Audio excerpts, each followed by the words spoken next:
hei tun huna chuanin Kohhran hianin Catholic Kohhran hi chuanin sacrament hi kan ngai poimo kan nin na pawh anian he sacrament a hian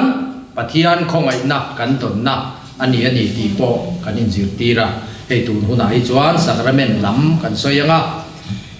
ama ro chu a fain kan soi thei lowanga tun hun toy te a hi chuan poimo deu nia kan khian zo na te kan han changa amasain pu Stefan Zakum Halloween ring sela thain ka ria sacrament hi enge ni engwanga sacrament kan ti nge ni hongain winan chan saksela thange ole kalome ne sacrament ti kha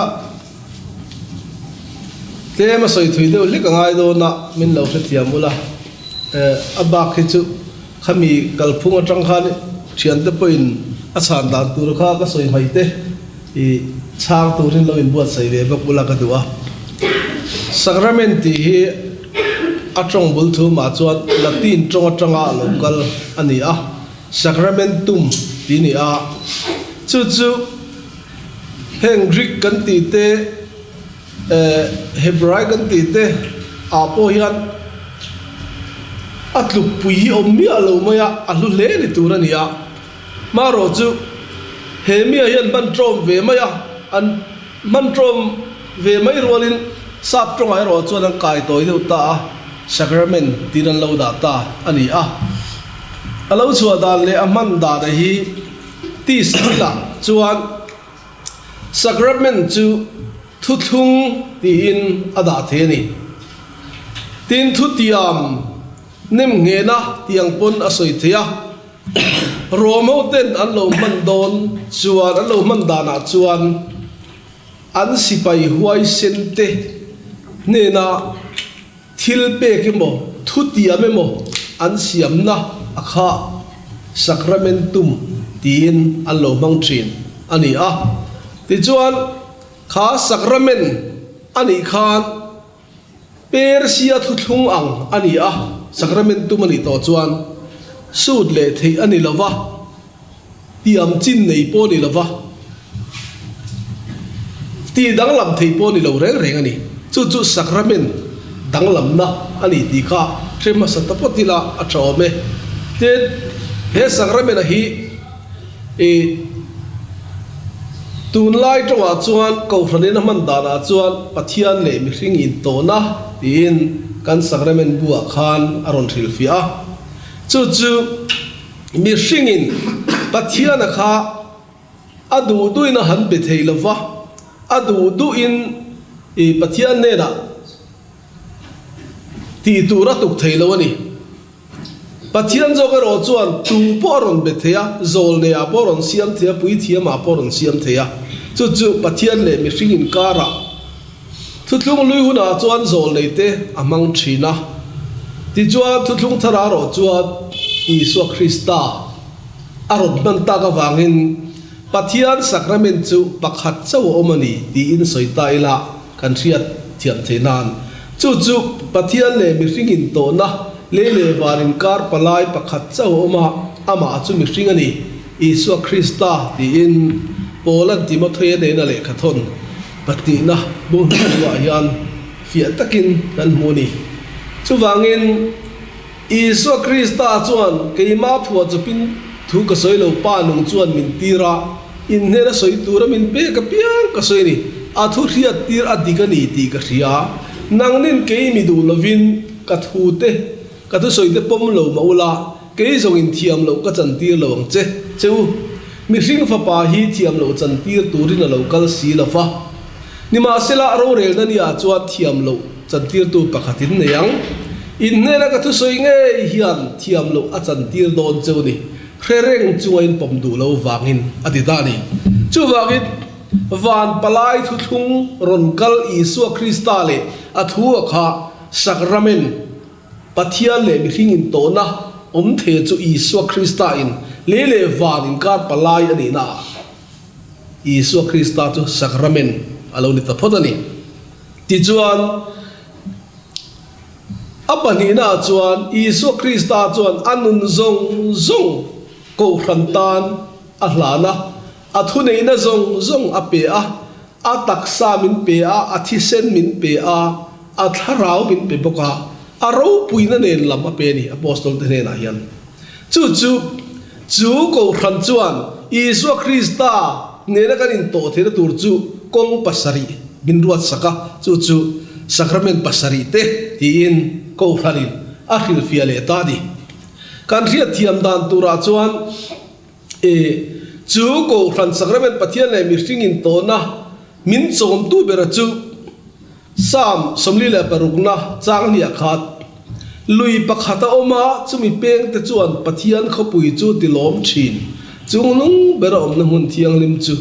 pathian chu lai taka oma anging lovanga pathian in khofing cha huna chuan atan puyang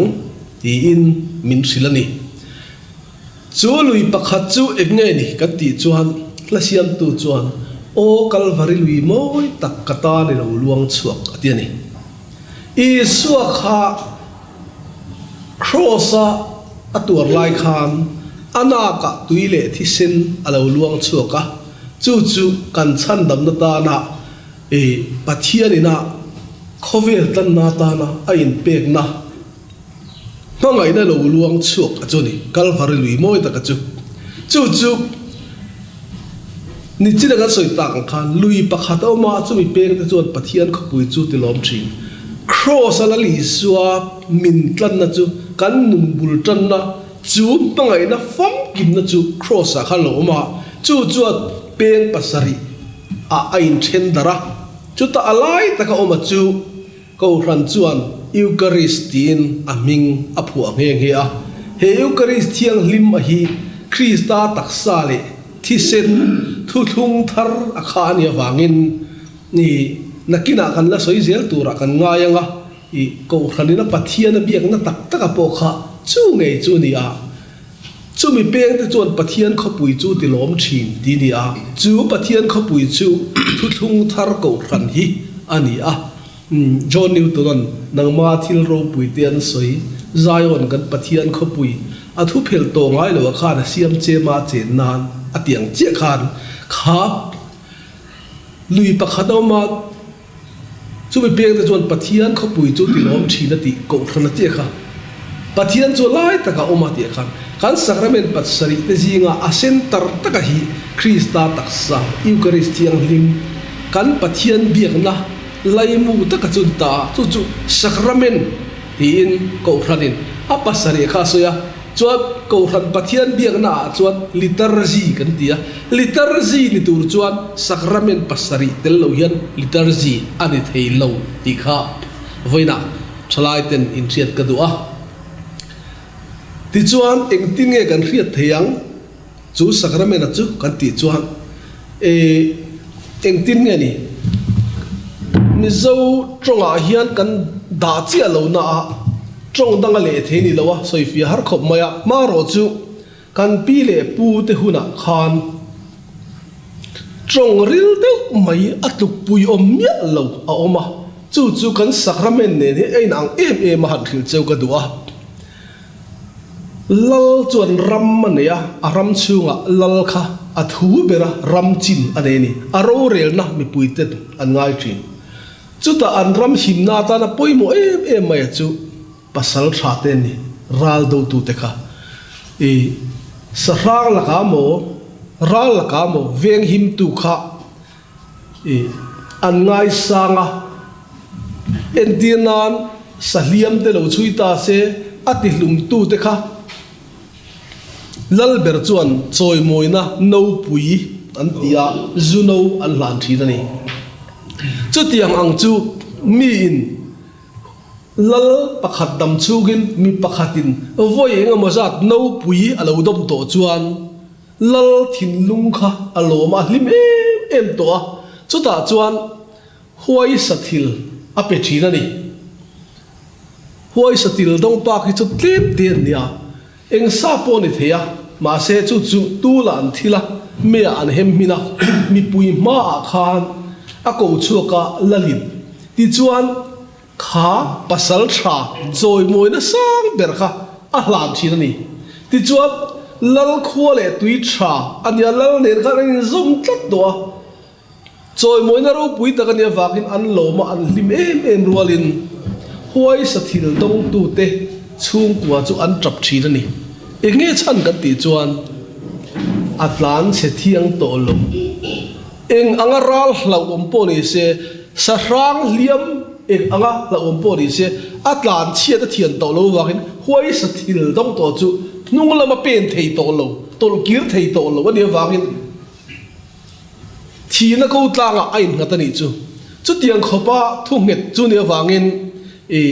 an nga I lut rualin an tra pui hial thina ni chu kong khat alon ta a nge na le a lut na le a ro pui na lal ina a sut le thei to lo hoi sa thila pek to chu khami kha engang pan lo ta chiama se mi do ya pon thei to lo aram chu huai sen ber pasal thaber tlo ngai ber ni na zong kha huai sa thil dong tu khan alo kol to thina ni tin pani na chuan sacrament ti chu mu thei lo in lar chuak ti da point an soi thina amil pui deuh chu mit mei tiang hian soi ta ila a tho be tuna mit mei koi min hu phur ril ru deuh te min lo ngei ril ru deuh te chu mit me tang hian kan hu theya tlang awal lai chuan anula tlang wal te nom te to hloma I mit mei na point lo mu to karinga ngai mel te po kan tiang chu mo ti chuan an va en le chu khotang an hoi thina a thin nung khan thil dang mu no ma ti thei to lo he tami akha ava en thin ni ti chuan nula khan kha tlangwal mit meng kha lo eda so tlangwal son min be se ni min du ve ni aril ro tha min ti ni ti kha mu thei mi ala wa thin lung kha ava mu sak thina ni chu tiang chuan nula wang mel ve ta fo mai la ko ri na khan ki khan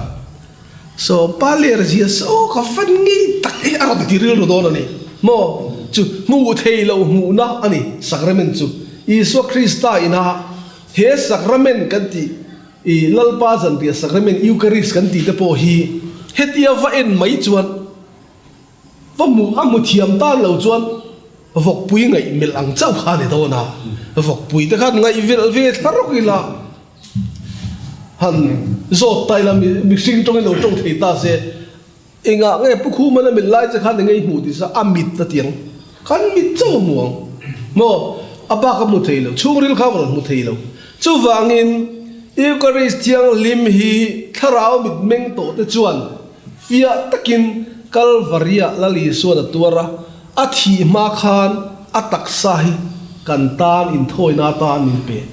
athi sen hi in thoi na tan min pe ni ti kha min ria chon Krista mangai na Eucharist thiang ni ma an mu thina mi tam takhi an luk a ula Isu Krista an mo wangin kei po hian mak danglam takin ka mu to mana kalom em ani chubi tum chuan hetiang ang soi thei hi mi tam takan omanga ma se lali suwa chuat nang zonge muwa ring ani a mulawring ta chun enga thole tia a mu de kha an mu dan danglam taka mu de kha an ro pui ta big ti na ni chuang lawania rin na mu de kha an luber chu wakin Isu Krista chu sacrament a thu thunga kan dong theya kan mu theya ama len kan in tok theya chu chu mi tan chuan Isu Kristan Kohhran kal tlangin kong sarin kan dong thei tin a soi zaw le na aom theya nang kha sacrament ni thei I thu soya wangte I chezia wangte I nung changa wangte khan mi in pathian mu na ron man hlau che chuan aron butu ta khan sacrament ni thei ni ma se mi dam tan ve thei lo ni zong zong hom thei lo mo chu wang ni chuak eng moi taka tangte arsi van bo ro zau taka tangten min an chuya chui chu a phak lo siam tu omin an ringa pathian an rin pha anun sual ten sin pha atan chuan sacrament ani khami ta kha ma se mi dang tan sacrament ni tin kan puan sak thei lo chu tiang khopa thil ro pui Isu Krista ina min pe ka chu isuan thu ka pe ka zong chu pom turin zil ti ro atia hian thu pe ka oma thu thung oma thu ro chia oma thu tiam hi chu Allah sani khriat tur o tu ne na nge thuin tiam thin le ti tura thil in ti te in thu oi tur te chu tiangai ti chon hei ka peng che lali suwa hian a thu pe ka zom tu te ne na lo tu ne na nge thu tiam chu wangin thu thung kan ti te thu pe thu tiam om na chu he sacrament a om kim ve kani soido ni la ani dan phung a hi symbol ni na te sai na ni na te khatiang zong zong ka soido ni la kan soi seng lawang symbol sign tap takin symbol a siama chu symbol a chu sacrament ni en dirnan mi in MLA a visia nai zong in mo local council kan tir ni mo lobby khatun lai chon local council a in candidate ve a ka chin chiana ka symbol chu ni hlia pani e alo de ta ni chu wangin a symbol a kha ama atluk puyani na le ni hliap zong zong kha ani na lai le ani lo na lai o mani entinan banga khan ni hliap lo tar ta thu maya ka chin chiana chu ni hlia pani ti wang khan he ta ballot paper emos asilemo ten khan ballot box a hetia ballot paper ami chau ka symbol tak tak chu ni helai mi chu sign chau ni chan thia thiam tur chuan banga mi kha chu a sign chau ni ni hliap lim kha ti chuan mi in min vote don chuan ka symbol a hian iron chu don nia lo ti ta a symbol te song a tak tak tling lo ti in I thenom pa kha a chala awa chulol la a tin pha don lo re rang vote khat ma hu pha don lo chu wak chot a ai o tu tling khopa kha apoi mota a ka symbol ni liap le mani e ti rol khan lam liana sira mi kha wa chungot la a tin pha don chong lo chu official ta ka an puan big ballot paper mi kha adanga mi ten in angrek ma se kha ama ai o tu alo ni tani chu wakin chang angalang zong hi I suwa taksa ni lova I suwa ina alo siam man tira a om zana changalak doi dim tello ngei maya kha chu thu thum vuan tu ta na arwat apui thiam tena mal an som sa a chau kha ama an siam chu zong khan IHSD da po inziak ma se sacrament ala tling lo sacramental emo chak ala ni chu tiang chuan sacrament ni tur chuan pathian ina arwat ang le atiam ang ani tur ang thapa ani to nu a chau khan sacrament ani thina ni soi tur tam tak lo ma se pakhatina rei deu soi hi an thina wangin kalu to pot mai le o kan thian ngai lo huai sathil te kan thia tha te ka thia ta ngai a sacrament han fia tu chuan along om le mai kutla han tuini turin nei em le nakim a fia thakap mai sacrament tling tur hian thil pathum a omangaya chu pakhatna chuan Krista ruat ani turania adot le chuan pon lam chin chi amu thei ani turania adot le chuan pathumna chuan chung lam tharau ham thatna pe thei ani turani lem nai de khan kan sei thina tharau thatna kan han ti thina le lama chuan mi kha aril ru jak ajuk tha lutuk lo mai theya a thaput lo mai theya mo ma se ni na thak kheng ani wang khan a hama thani ham thatna a hui telani chu wang chuan chung lam tharau ham thatna pe thei ni chu tiang ang thil pathum a om lo chuan pakhat chau kha pani chau kha lo ni ta se tu ne entirnan midang te pathian ruat ni lem lovin mi zong ta na pathian ruat ni lem lo nangma ne na pathian in to na tura ta na tlang sampar moi ta o tlang sampar chu galpa thil siam van ro pui emiti khan kha sacramental kan tia sacrament ni lovin sacramental ani adot le chuan chung sacrament ho chu pathian ne na in to na power nei hey power ranger te cartoon na te engam kan entry na thil ti theina nei ani thil ti theina nei Krista Isua pathian lung oina a chuan chuta chuan thil ti theina fam kim chu oma mishing te na kan ti theile kan man tura chu Isua Krista palung oina om chuna chau chu mishing ten pathian kan biak po theina le pathian ne na kan in to na om chun ani awangin chu pathian ne na kan in to na chu na china pustefana se angkhan lui pakhat om peng pasari te chu an lo ni ta adot le a chuan chung ang sacrament kan ti chu ring tu te chan dam na ni ring tu te chan dam na man ruwa rin na wanga khoi na chan dam in ni e chu nang mani tho chuan ni lowa pathian khoi thil pek ani pathian thil thon pek ani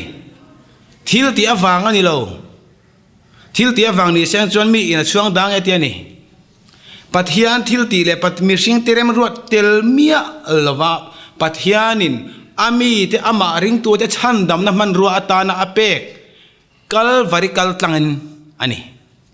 chung ang peng pasari ta chuan chom kan lo ni thina chung ang chu enge ni ta kan ti chuan chu khongai na chu khongai na in kan sei thina ni rin na awanga khongai na chan dam hei thale ra te pok an kal thina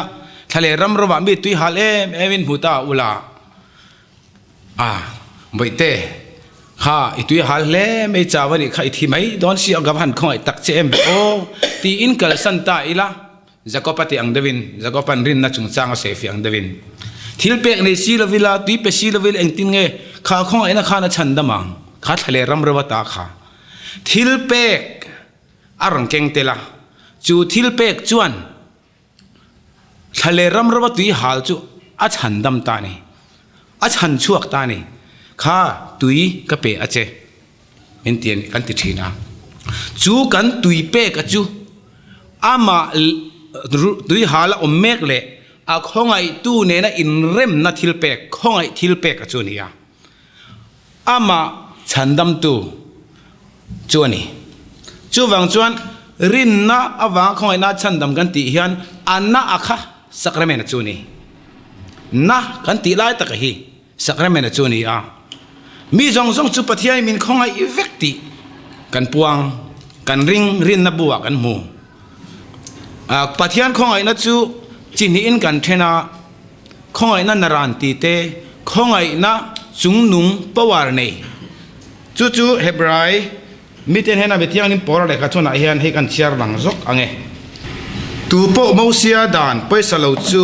thu se tu pani pathum emo shet pui in laina na tel lovin an thi thin chumi ai chuan pathian fapa musit taka hnola mani ti thiang lim na tu thung thi sen chu ngai ne pa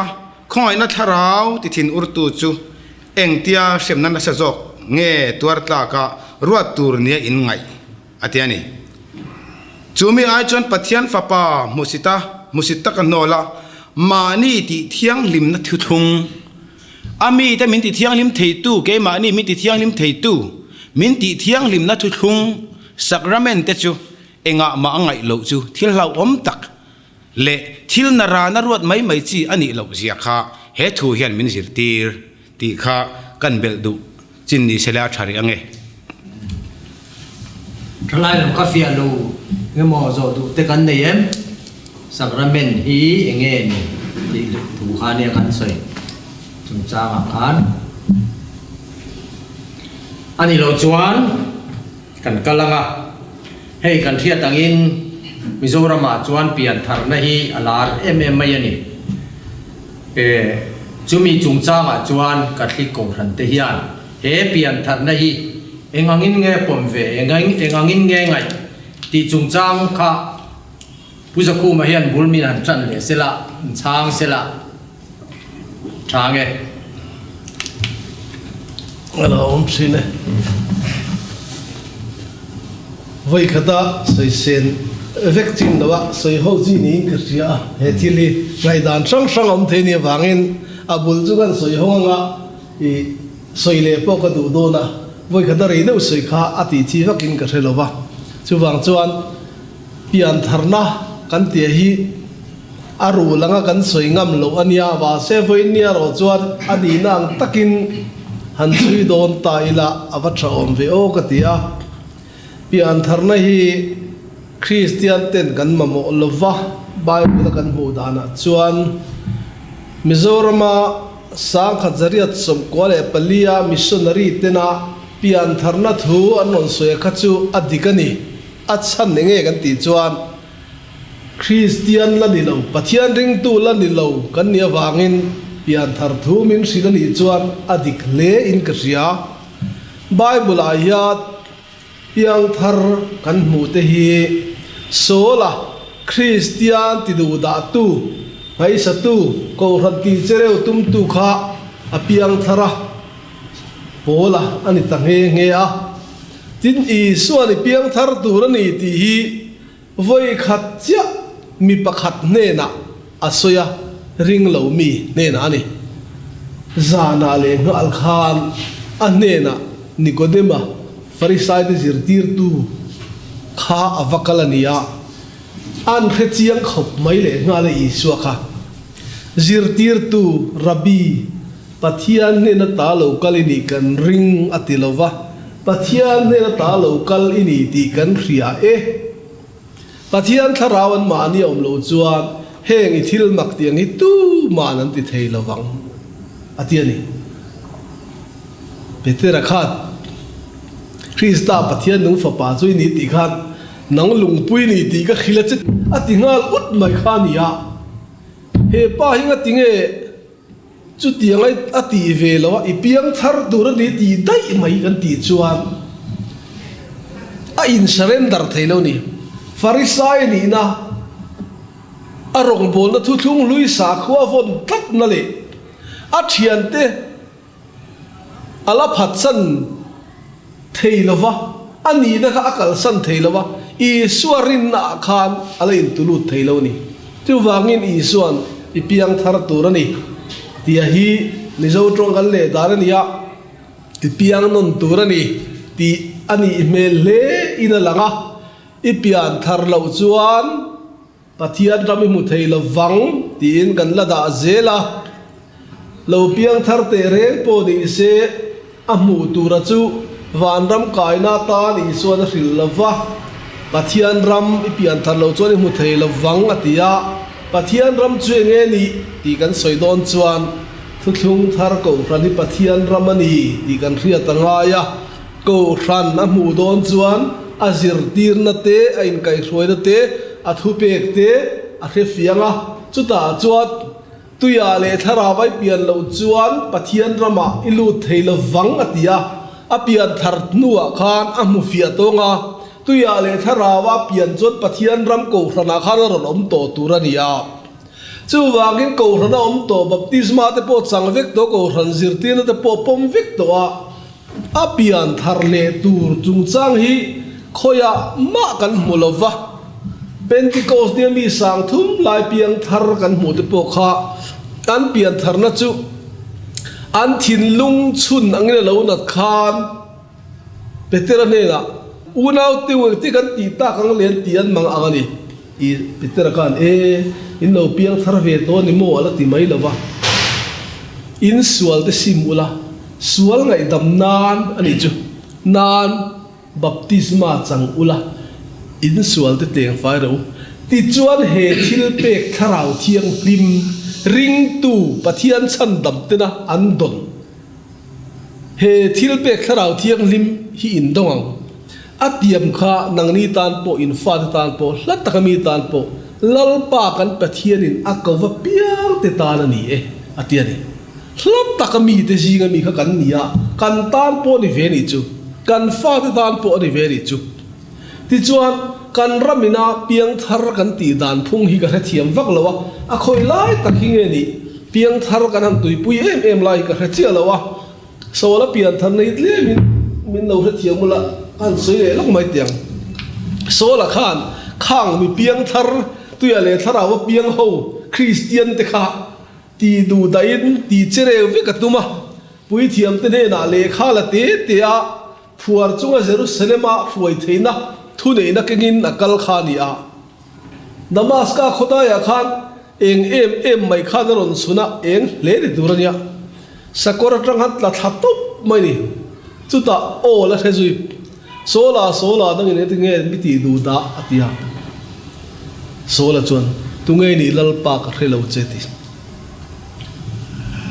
iti du da isu hi ka ni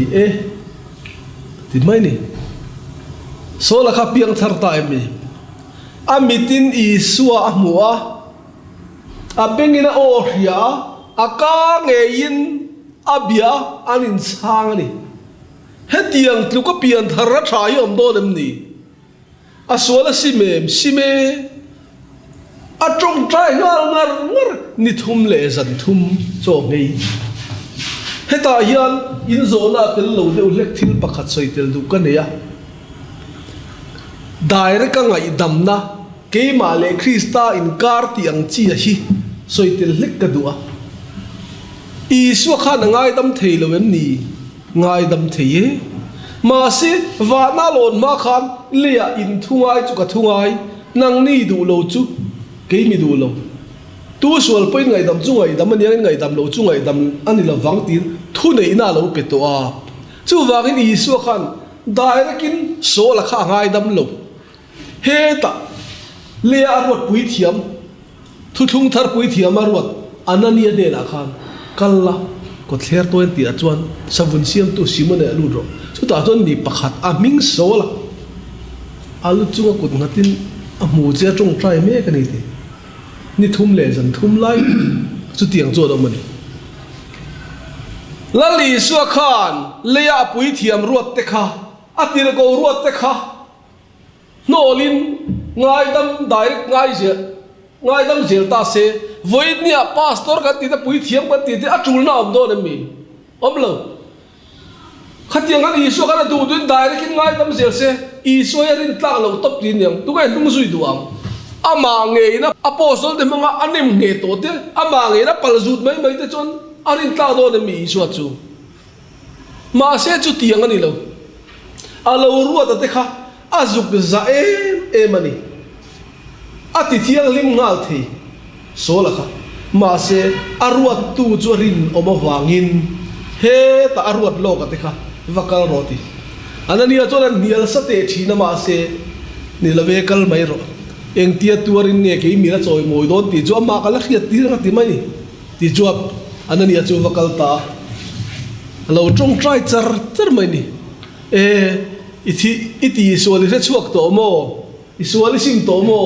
ilo piang thar thale mai atiem alu chunga kut angata kanau sol bit var dei rotia amita ta phus lipat la top bani amu fi anga kek mai tu na chon ngai ole ta ipiang thar thata alati mai lo tatani kanau sol inga tinge suale la thut reng thola ma ming lam chungin baptisma changla isual na tleng fai ta che atian isual minga baptisma chan chungchang hi tun lai a hen zona tam wangin toy de kan soi kai le lo konga a chang tu zo ka khat a chang tu khat isual pingin baptisma changang ama bing lam chungin a chan tir tu da cho apostol ten ni apostol da chon pa le tharau thiang lim mingin baptisa chiang em chu wang chuanin a chan dir tu zo kina isua mingin aloti khala zuk khajona dik don lawa a chang tu kha isua mingin baptisma changa a chan tir tu da chon pa le tharau chiang le mingin baptisma chan tir tu ra ni ti chan chin thra zo na sia bung som ni le pariat a khan fia takin kan moni chu wangin he so la po hi a pian tharna tak chu tu ya le tharawa pian na chu isua minga baptisma achana apostol ten pa le tharau thiang lim minga baptisma an chan tir na kha so la pian tharna tak chu ni ama mi kha chu in lar na le pathian le na in to na ani a in lam le na le sim na ani khang kha chu wangin ตุยาเลทาราวเปลี่ยนนัดจูอโปสตอลเตนะบัพติศมาเป็กเจ้าขานปะเทียนฟ้าอาโลเปียงทาร์ตาตีนกันสวยเทียงสวยตัวตั้มตะกัมมาเสอีดูโตกรีพักไปมุมยังริรู้ว่าฮัลโหลจุดไม่นั่นละก็ใช่มันนะลายอาการส่วนกะทิโกกันส่วนบัพติศมาจูเปลี่ยนทาร์นัตุนักกันสวยที่นี่กันเบลนี่กันหูตุเตจวนบินอันทริลินอัลลังอ่ะจุดที่รัวลินจีนันสวยกันสวยเลยดูเวแล้วก็จูลลิสัวคริสต์โซลเนนะโปลเนนะอินโตคานเองติงเอมินตีดูตาตุงเอนี่อติคานอิติดูตาอิสัวกันนี่อติยาอิสัวขจูอติดูตาโลวาจูวางจวนโกชันขาลลิสัวเนนคานขาไอ้นังอันนี้ตีขารู้หลังเดียวแต่พวกคิดนั่นหลังอ่ะจู่ๆการทิ้งลุงเอาเสที่จวนกันกำหนีแล้วไงโอเรชาก าลาติอาเอฟเอซีฟิลิปปีโคลาซาเทเลโซนิกาเข่งฮิอันเอ็นอุลาโปลาฮิอันอิสัวขกุตทักสีเหล่าจุงปัวโกรันตีเจเรวเลไงสักอวางะอิส่วนโซลางัดติงเอมิตีดูดาอิตีดูดาอิสัวกันนี่เอตีวางฮิอันอะไรขัดทนตินเรงฮิอันคริสตาจะรู้เดร์นินโกรันจูตักซานีอะเดียนี่โกรันเลคริสตาฮิลักรันเทนิเหล่าดีโปละเฮียดอาศัยฟีอับเบอร์มุนดังจงจงอายินจูวากินโกรันลูจูคริสตานีโกรันจูคริสตาตักซานีคริสตามาวนีโมคริสตันโกรันอับมังยาอายาอินเปตีเตเอ็งกิมเมฆะวานรูปวิดกัลสนาเฮ้ยทุริลทูตะกันนี่ดีฮีเกยจวดคริสตาเลโกรันสวยนาดีนกระเรียดดีเนจิกลุยอาเยนดาจู่วันเราปุยนักกัลสนะอันนุปุยตานันเปจูอิสุคริสตานีจู่อัตักซานีนิจินละมาเตนิมินละมาเตกันเราสวยตัวอังคารโกรันจูคริสตามูคริสตานุปุยนังมาเสียมตู้จุยปัสสาวะยังที่อาโจลีไซเราสวยค่ะเฮโกรันปัสสาวะจูคริสตาเฮนียอัลลูนี่บอกตีค่ะกันสวยนั่นเละกันดิจูเละผู้ชายมันนั่นเองหมดสวยตัวนี้อินกะเฮียตัวไอ้ฟิลเดวินันสวยเสร็จละเปลี่ยนทางนักขันสวยยังไงน้องขบไหมจะคุมานสวยค่ะเปลี่ยนทางนักจุเองทิ้งเงี้ยนี่กันติชวนนี่ชินาคันบัพติศมาติค่ะตัวเดวินันสวยอัดดิขบไหมบาผมจวงเราอามาเราจุเองทิ้งเงี้ยบัพติศมาอิสุคริสต์เรตโตทุสิขันอาจารย์ชินตีติค่ะหันสวยลันกันวะวิเลอดามาเอเดนหัวนันออกมาจูวิเลอดามาเอเดนหัวนันจวนดานันโบเชียนี่จูดานโบเชียน่าวังจวนลลปันอัทุนัยน่าวังเลยอดูวังนี่ละวินอันมานี่ดูทันนัสวลันลูกจอกวังเอเดนหัวนันตานหัวชัวกันนี่จูโนชัวเลยจูลลปันหัวมัดที่เราคันที่โดนเงี้ยเนี่ยปุยตีนี่มีฟริงสวนนะคะตาจนลากเล่เล่ดัวจะได้สิ่งที่กันนั้นเชื่อชาวจารลลปันมีปุยที่เขาโคมเล่ดูนี่คุณมาสลามกันสวยอย่างคันอิสราเอลเตตอนนี้เราเท่านั้นเราสวยตัวจูข้ามีลากเล่เล่นะหุ่นตัวจุดาจวนมีปักหัดอาลูโอมังติขับคริสต์จันจินขันสวยเล่ตาจุดาจวนทุกลุงทารากันไกด์ดอร์นะทุกลุงทาราจวนอิสุคริสต์มิงลามาบัพติศมากันจันขันข้าเอเดนหัวนักขันลลปามิดมัวลลปาตานีอินกันลุดเลนี่จูมีลลปาฟานียรมเสียตัวเต็มมินสิลาตุกโบลนะรมเลขาทุนาเต็มบัพติศมากันจันจังขันปะเทียนฝากันนี่อิสุคริสต์บัพติศมาจันจีขันวานจังอินคนฟามนาดงเจ้าไม่นี่อะไรนี่กุมข้าอันนี้โดนติดจูเฮตัดจังกันสุดตัวนี่มาสละบัพติศมาจันจีขันอาฟ้าอันนี้นักฟ้าที่ตรงกำข้าเราชุกเจนี่จุดยังเจจวนวิเลดามาตาเกนี่สวลเหล่านี้โตสวลเปียงข้าคริสต์อิสุคริสต์มิงลามาบัพติศมากันจันเวจิขันลลปาตันฟัทาร์ก็ฟันนูก็ฟัปาติอิมินเกาเลยจูลลปาฟันนี่น่าอายะเปียนทาร์นจูเฮบายบุลาเห็นกันมุลวันนี้จูวางเองคาทอลิกของพระจวนเปียนทาร์นาสวยจวนอับุลเบร์เลอาอมจูจู baptisma ni china khan soi ta khan baptisma chuani chuwangin pathian fa kan ni na hi pian tharna ni ti kha kan bel le tu ni ole nghe ni zo na poi mo deu au mem đây le an le ngayค่ะเชียงวิวมาเปลี่ยนทางนั้นจูเอาไม่รอจูหันสวยเลยสวยนู่กันผมได้เห็นนะจิริมีเอาลูกฟังเห็นโซนนั้นตั้มตะกี้กันตรงเฝ้าทีนะโซนนั้นไม่บากะเส้นเดือดทหารจงคุมนะที่อีกันตรงเฝ้าทีนะกันผมนั้นจิริลูกฟังเห็นเนี่ยค่ะกันเชื่อทางขันเปลี่ยนทางนั้นจูบัพติศมากันสันคานอาลูนิตา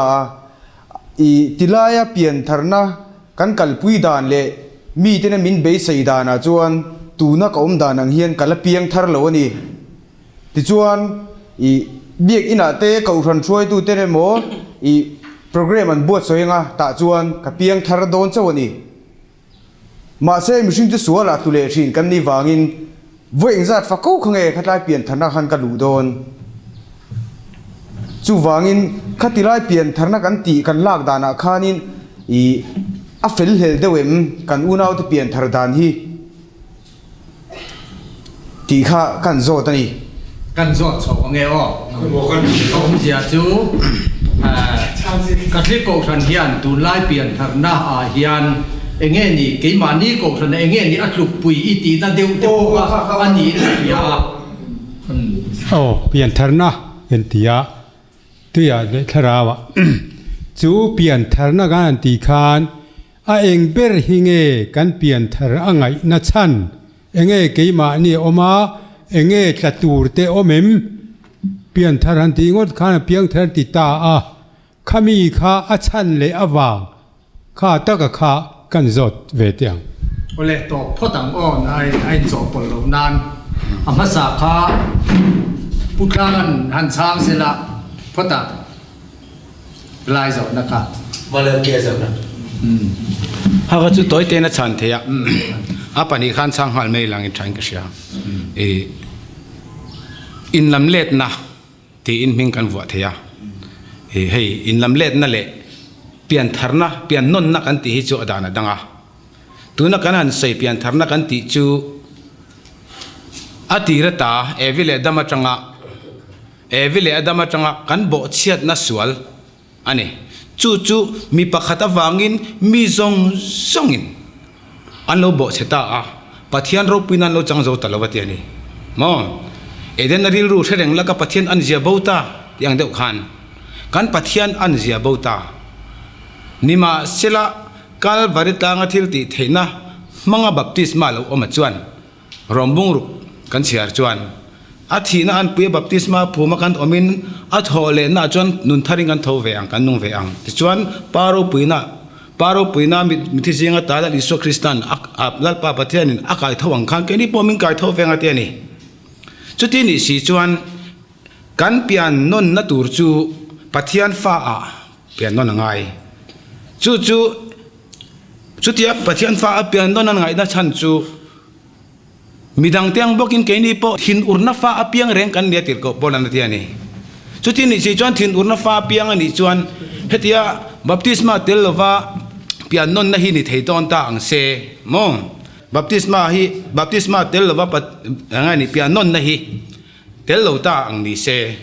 อิสุคริสต์ข้าลูกกำลังไอแรงเราปัทยันขันวันมันจังกะลุงอ้อยตัวเต็มไม่เท่านี้นี่มาเสละอิสุคริสต์จะ practically นะเรากำลังไงจุดจวนมินสิลนั่นตานี่จุดที่มินสิลดันจูลัลสิลอังเฮเจียนั่นจีน่ะพวกกันสวยตัวเฮตียงจงเห็นสวยไตละลัลฮัสเวรัน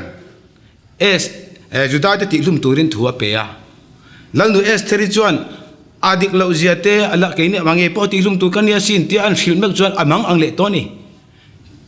สุดเด็ดดูดุกสุดไม่ร้อนที่อันดูปีนังเงินนะคะอ่างไงไปหมดนี่มาเซลังเงินลัลฮัสเวรักขานิ่งติ้งเงี้ยชันเกินกสิลนั่นต่อจูลัลเมวปนอาทิตย์เทต่อเรากสิลนั่นต่อจูอาทิตย์นี้จูว่าจนบัพติสมาปัทยานินอาลุงโอยนัฟฟ้าอามินชินนะอีลักกะลุงนี่เลตัวเราวังเตียโจในอิสราเอลเนี่ยน่าสวยอังคาร chút tiếng ang chú pathian lung oi na pha kan lo ni ta alung oi lo le thei to lo nima sila alung oi na pha ni na tharau ke ma ni chung ham that na ka tia kha pha ni na thara ba chu pathian pha kan lo piang no na pathian lung oi na pha kan lo piang ta a chu ta chon enge lo theng kan ti chon baptisma kan chan vele Isu Christian hei po hi tam takin he tiang hen an soi china dan len fam kemi kata na moya lom an tilek fang thina ama ro chei mina ko tum tak chu baptisma chang tur chang tina an chan tur kharon en tira du ni ron aron pho chuak ani baptisma an chan vele atan vana in hong baptisma kan chan vele lung oi lo na fa chang ve the tol paro pin chang ve the tol tu kan tan vana in hong thar ti na ni adot le a chuan pathian in fa amin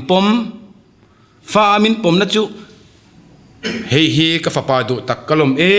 ma chu ni aran ti ani adot le a chon tharau thiang nim chung lam tharau ham that amin pe tharau thiang nim chang kan chang tharau thiang nim thu ro angin alu chunga aran fu heng thil pathum hian heng himin entir hei hi ni tuile thi sena lo ka la chu tui chau ni lovin tuile thi sena tuile thi sen le tharau thiang lim apa thumen in thurwal ani atiani tui hatian nimphum kan chan vele hian ngani baptisma kan changin pathian fak ngani thosa khang kan chu in nimphum ani mai lova tui rual khan Isu Krista ti sen chu kan changa chumi rual vek chon tharau thiang nimati tharna pathian fak kan lo min lo thing ta a chumi thil chuan pathian lung oi lo na fa pathian ro pin chang ve to reng lo an chidong fa nia kha lung oi na fa a min singa nima selangin lung oi na fa min sin lai khan kan ro lu atur hi kan lang hal thelo ke mani kan tho chua ve kan in zirangai he ko vel arin na sin kong kan panangai nima sela kan swala wangin chu kan ham that na pathian fa kan ni na kan ro lu atur ro kan chan thei kan swala wangin chu chau chu thilom zia baptisma kalma chon hanbel kan du de chu le kan zo na kha achan nge chan lo ka shelawa kan sa lo enge si ma nia ta thei om puja pa le achan lai te ka ka subject kan eboka kan sang zui le ma nga hebrai bungkwa sang som pali tangin kan chiar chuan ki swa chungchang ron soya he mi awang hian ani chu thuthung thar palai ni thuthung masa bo chiat na lakata tan nan mi alo thi ta ka wangin ko wate chuan chatuan ro lu thuthung chu an chang theyang atiani chu mi pakhata wangin sual khovela alo luta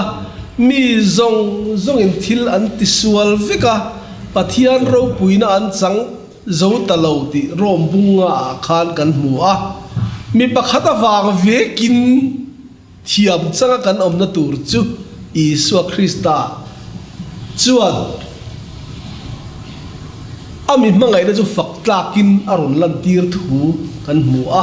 mi pakhat ve awang ve kan nun na kan nei thina turin Isu Krista chuan engwang nge thi thuthung ma saber kha evile adama bo chiat na nia chu chuan eng angami tha po lo ni to ma se rule la kan ui re to von an fakhin reng kha rule tha an ni fik ka tani pathian bin bua kha rule tha an ni na thuthung ma sa bo chiat na ka ta kha chu wang chuan tu ne mo vasim ngot the ni lo ra ran kapu sual na kha kapu inamo tual alo thata chu vasim du ngot mela vapoi tingon mela ka sim thei to lo ra chu tiang chon eden bo chiat na kha sim du ma ila kan sim thei lo ti chuan eng tinge kan ti ta kan ti chuan a thi na an puya ama ane na kan in zom to si chuan a thole na an puin kan in zom ve bokang hei ria ila kan mi hring lui chu ane na phu ve na mani tin rom pung ruga khan fia takin a thi na kan trom pui ve na chu baptisma ni hei hi pathian tu thung reng a hi Mizoram Christian te hian enga tinge kan lui lon tlata a pathian ruat dan ang zok ni lava kan ngai dan ang kan kalpui tlat ma hi anak ati apoi ka tia chu bola chuan Timothy ne la le khathon panina bung khat chang kwa chang so pakhata chuan ani chuan kan thil ti ang ti ni lovin ama ruat le khongai na ang zokin min chan dama ko na thiang limin min ko boka chu khongai na chu lelung pian lai ma tanga ruat an to ani chuan thi na chu ati boradin chan chin tha in nun na le chatua na boral thei lo la chu ati lang ta adiani chu ama ruat anga san dam na chu Isu Krista khan tu na ti lan ta tiang che khan Isu chu eden bo chiat na kha aron phurvika ti chuan a thi na tro pui tu chuan eden sual boy ta kan lo chuak ta pathian fa kan lon ta ni ni china pian thar nei ron zo che kha apoi mo lai chu ni fa kan ni nuwa pathian di kan tlan bo san thea ti ta poron soi to a fa patlan bo hi pian tharna mo kan ti tlat mai hi kan ram hian apoi ani fa patlan bo khan nulat lang wal mi pat mei chiat nom chen na te zumu lim na te a uma thunun na noi a ma pe lawa zalen na a uma ti chuan tang ka sum ngai ta te lo ne ya a pa ne ta ro chan ai la a tlan bo ta ni kha nuwa ma ti khop mai ma se a khorala he ta oi sa mu thei to lo thian po nei to lo in lo fa na zonga vok chopek chok kha pu thei sia a in chir ta e ma po ye ti le duka a gai tu na kha fa ka to pa in bok kha he chuak le kan piang non le mai tiang ti lo ra kan piang thale tiang po ti lo kan piang thar tiang po ti lo pian thar na le lo ka pa ina ka chuan lo fa te po khan e se lo an nei khan sia ki saru ka ai le ri tramin ka thiang mo inga tinge mi re thiang ka omle ka thong ka pa ne na kalanga anne na ka pa fa na mi chunga le nang ma min mu thil ka te so le ne na in lo fa pa kha ta min sia vero ka ti te angati a thin lu in lam le vek na se ril tram re chuang lo a kor that pha chuang lo thin lu a poi mo ber ti riut hi kan thin lu khan thil ti thei tu lang de na ngai dam thei tu ne na nun na nei tu ne na min ruai khen tu ran ya heta thut mun a thin lu a poi mo ber ti ri ngut mai Juliana hi lo bangai ta la thin lu poi mo ber hian thil ta si lo ila muna thin lu khan lo pai ngoi la zan tin mai khan mu hil thei ta than la pheng phung po khan lo tal ta ila thin lu kha mo a hiat po he don lo mo thin lu poi mo ber ti ri ngo ta kha tlang walin nula mangai chuan huai sen na ne nga ya a hiat ti ra ngai mit me ate cheji ate a whatsapp enga di tunla atek sang zong the point information a pe khrim ri mangai information a bu point a bo zui tur la di thin lu poi mo ber ti ri ngo thin lo fa patlan bo ka thin lung kha e ta vok to pe na mu na kha en lam le vek a tok lo hoi ki ro ngai chu wa gin hetia lo ding chu ro te to mai the ni lo ra ra kir le ga khoya ange ngai dam na ti kha ngai dam tu nen a thena ngai dam tu ne na a thena ngai dam na a chan nuwa silfen lui sual ngai dam na silfen thar khongai na ngai dam na roi ro pui van roi ro pui kil turin bot sai gan ni chu wa git he fa patlan bo hi chu thil sual kat ti nuwa in lam le na nang le ke hian sim tur tam takan nei adikem in lam le angai in rem le na sacrament kan neya chumi dong tur chuan sual in thia tangai poitia in chirangai simangai sual thu pa choina confession ai lo kalangai chumi ta chuan reconciliation pathian ne na in rem le na sual ngai dam na sacrament chu kan dong the chu fa patan bo kir le na eng huna po chu pathian in min pom na ni ti kha pian thar kal sel ni rolin zona kha ron phir de ta ka chot pian na chu eden bo chiat na ta thi to kha krista thole na trom pui tu de chu thole na nung thar piang thar kan lo ni a fa patan bo chu in lam let na a chung ko mi ni le na ani ti kha a chiang mai bo chiang khop mai amar chin sida khanin rule tha kan ni na khai soya khami atanga film na chu kan soya ti chuanin mei che tha kan ni ti ta ti chuanin lali suawu nau kan ni ta chu mei che tha kan ni na kha a han soi fia le lo la ka fa du vem le tlem te in a try mei che tha kan ni na hi apoi mo em ani eden huana khan genesis a khan rule khan be chia kha bu mo wangin alo uiria pathian laka a fakhin de kha chu rule tha an lo ni vek ta ka wakin ti chuat pathian le ka thu in tha chui a chuya mi pa fa a vek to pa chu thung lui zong zong a khan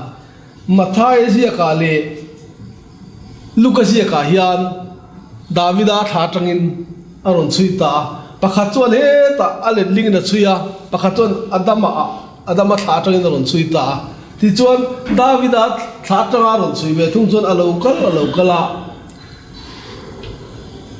davida tha tanga local zel chu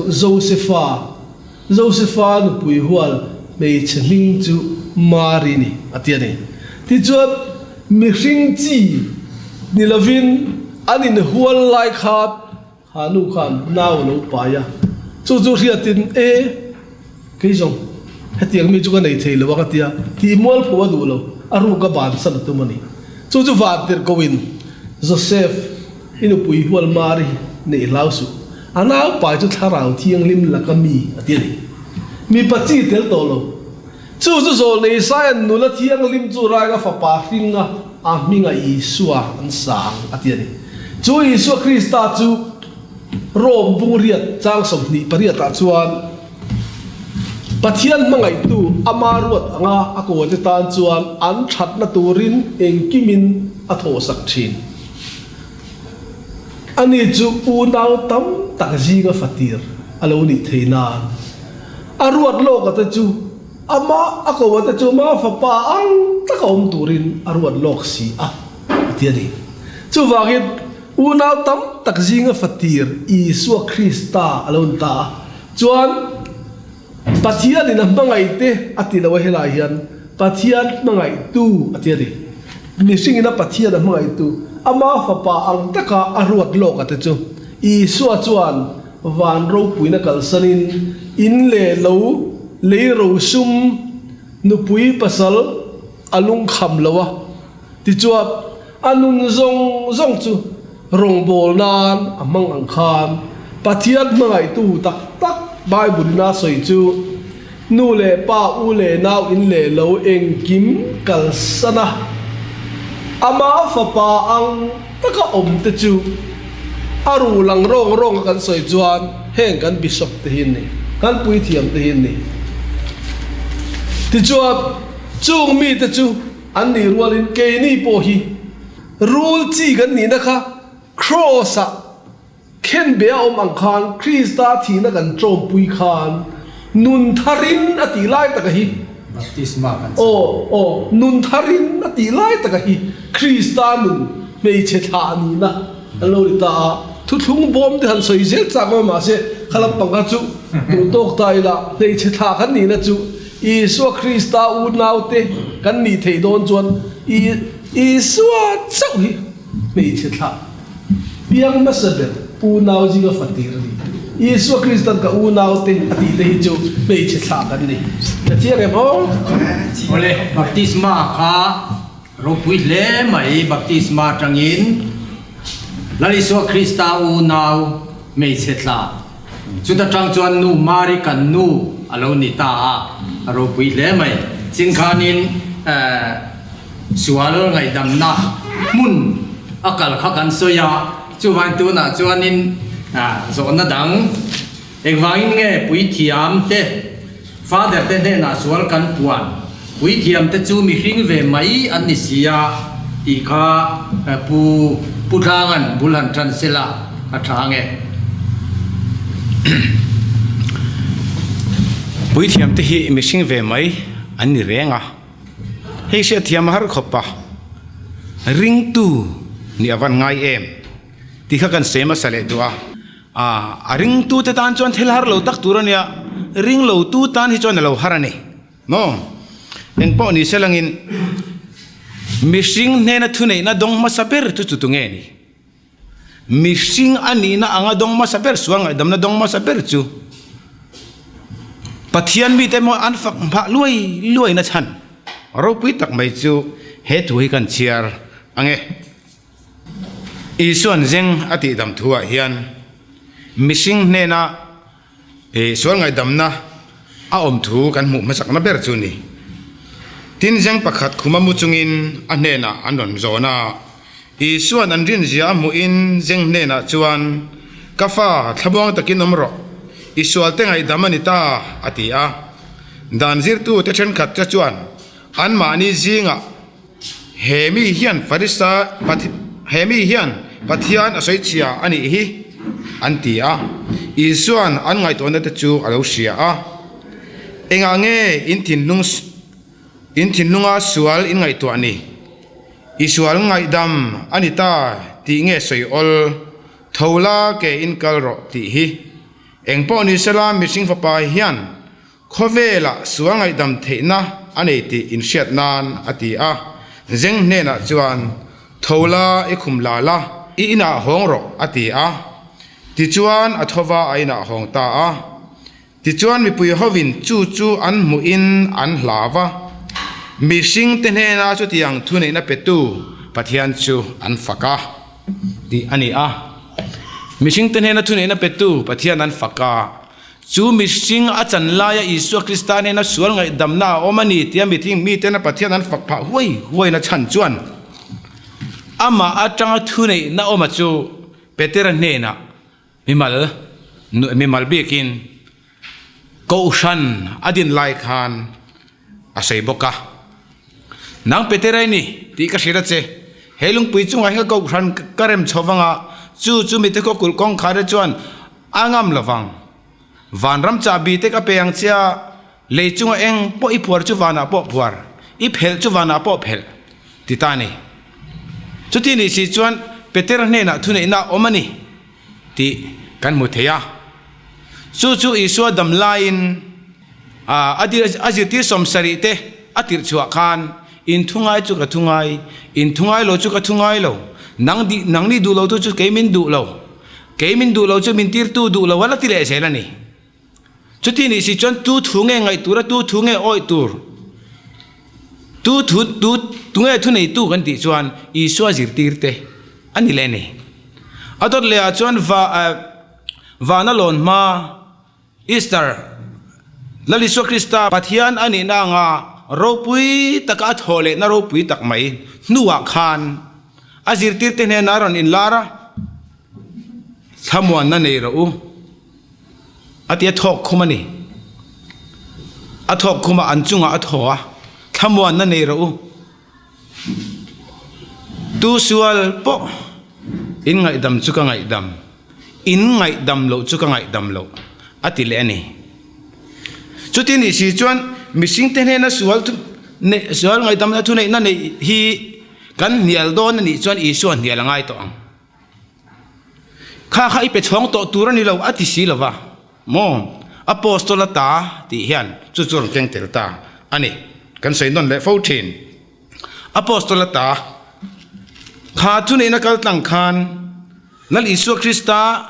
ne na pui thiam te kal tlangin sual ngai dam na chu kan lo changta ani ti chuan adot le a chuan eng tianga khoi hmuna nge